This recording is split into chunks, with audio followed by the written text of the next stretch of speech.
Good morning, students. Welcome to your science lecture for today. Today, we are going to learn about a new chapter inside the atom, the fifth chapter from your textbook.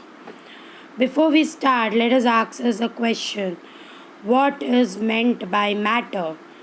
And what is an atom? Now, what is matter? We have studied this in your previous earlier standards. Matter is everything around us that has mass and takes up space. Matter can be solid, liquid, or gas. Rocks, living things, water, air are the examples of matter. So anything that takes up space or it has mass, it is a matter. Then what is an atom? Atoms are the basic unit of matter. All matter is made up of tiny atoms. Atom basically is the last indivisible part of matter. So this chapter we are going to learn about atoms in detail. What is an atom? How atoms were discovered? How the structure of atoms were discovered? That is what we are going to learn in this chapter. Before we start with atoms, let us see what we had learned in our earlier standards. What is a molecules? Now, when two or more atoms come together, they form a molecule. Like for example, H2O. Your H and O comes together to form H2O, that is water, or NaCl, where Na and Cl come together to form NaCl. That's a molecule. So when two atoms come together and form a bond, they form a molecule. Are we getting this, everyone? Now this is page number 28 of your textbook, lesson number 5, inside the atom. Here the question is asked, what is meant by matter? We just saw now, matter is anything that has space and has mass. What is an atom? Atom is the smallest indivisible part of matter. What is the smallest unit of matter? So the answer is atom. So in this chapter we learn about molecules. Molecules are formed from atoms. So can you see table 5.1? It shows you the names and formulas of some substances. We need to complete the table by putting a tick mark in the appropriate box, which is the smallest particle and what is the type of matter. So let us complete this table now. Water, which is already marked and given to you, H2O, it is a molecule because it is formed by two atoms, H and O, and two different atoms are used. So different types of atoms are used, and it's a type of a compound. Second is oxygen, O2. Again, it's a molecule because two oxygen molecules are coming together to form O2. But this is a single type of atom. Here only oxygen is used. In the previous example, H and O both were used, but here only O is used. So it's a single type of atom, and it's a type of an element. Third is helium. Now here only single atom is used, helium. So it is an atom and it's a type of element. H2. Again, two H molecules are used. Two H molecules are present. So it's a type of a molecule. But it is a single type of atom and a type of element. Ammonia, NH3. Now here two molecules are used. Two compounds, atoms are used. N and H. So it is a molecule and different types of atoms are used. Not like H2 where same it was used. Here different atoms are used, N and H. So it's a type of a compound. N2, again it's a molecule because two N atoms are present, but it's a single type of atom and an element. Methane, CH4, again it's a molecule but it's a different type of atoms because C and H is present in it, and it's a type of a compound. Argon, Ar, it's an atom, but it's a single type of atom and it's an element. Ne, that is neon, again it's an atom, it's a single type of atom and an element. Chlorine, Cl2, here it's a molecule but single types of molecules are used, that is Cl, so it's an element. So are we clear with this? What is a molecule? What is an atom? What is matter? What are elements? What are compounds? So if a single molecules are used, it's an element like H2, N2, O2. And if more than two types of atoms are used like H2O, NH3, CH4, then it's a type of a compound. So let us study now about different structures of atoms that were put forth by different scientists. First, we start with an Indian philosopher, Rishi Kanad. Rishi Kanad was the first person to give the atomic theory around 2500 years ago, even before Dalton gave up his theory.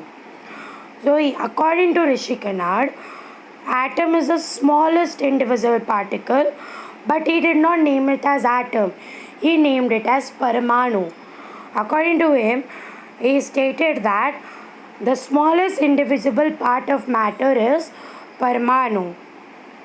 Then there was Democritus who also stated that matter is made up of smallest particle, but he called that as atoms.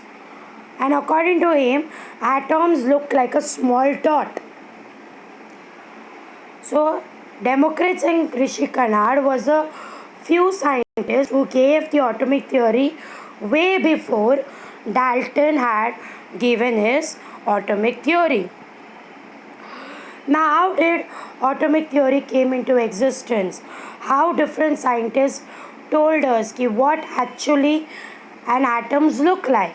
So let us get started with the first scientist who showed us the atomic theory, that was Dalton. So Dalton's atomic theory, according to him, elements are made up of tiny particles and they are called as atoms.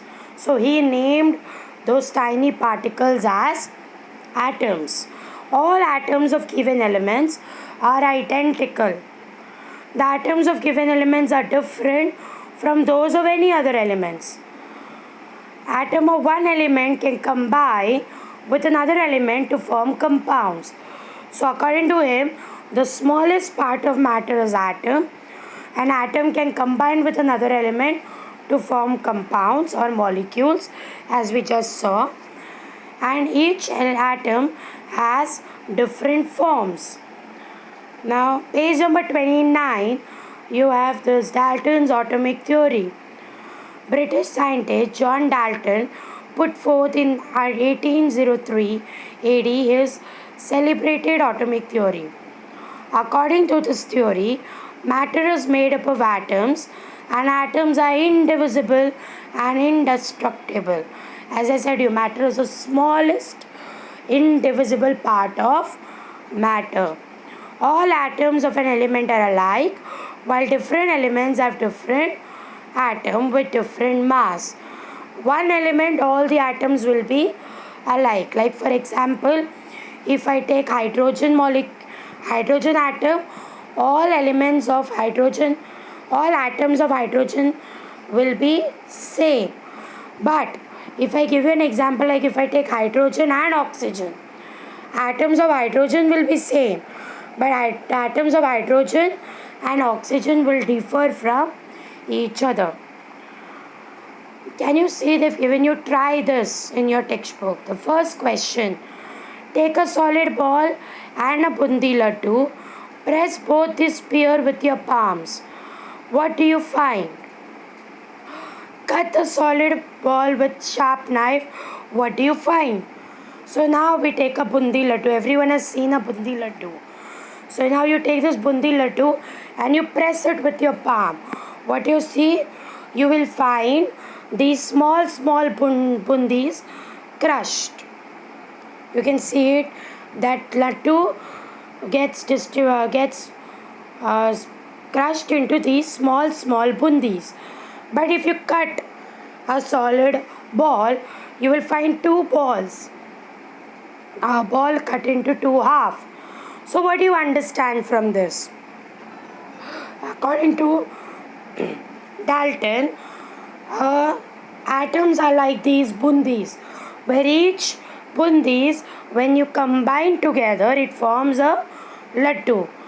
So atoms are like these bundis, each atom combined together to form an atom, okay, or to form a compound. While it is not like a solid ball, which is not made up of these tiny particles. Tiny particles were present in bundi laddu, and atoms are also like these tiny particles which they combine together to form an element. So are we clear with Dalton's atomic theory? Now let us go to the second scientist who came up with the second theory.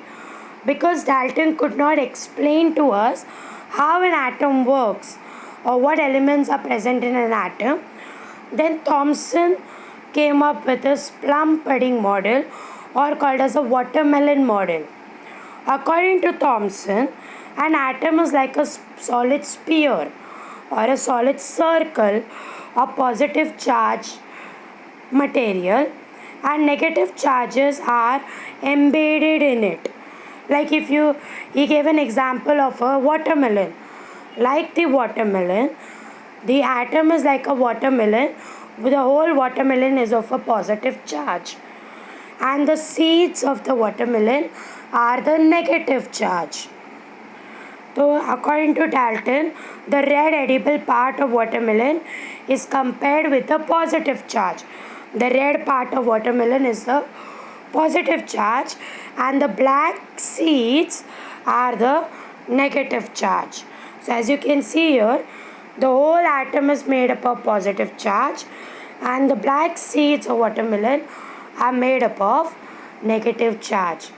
That is what Dalton model said about an atomic structure. So according to Thomson's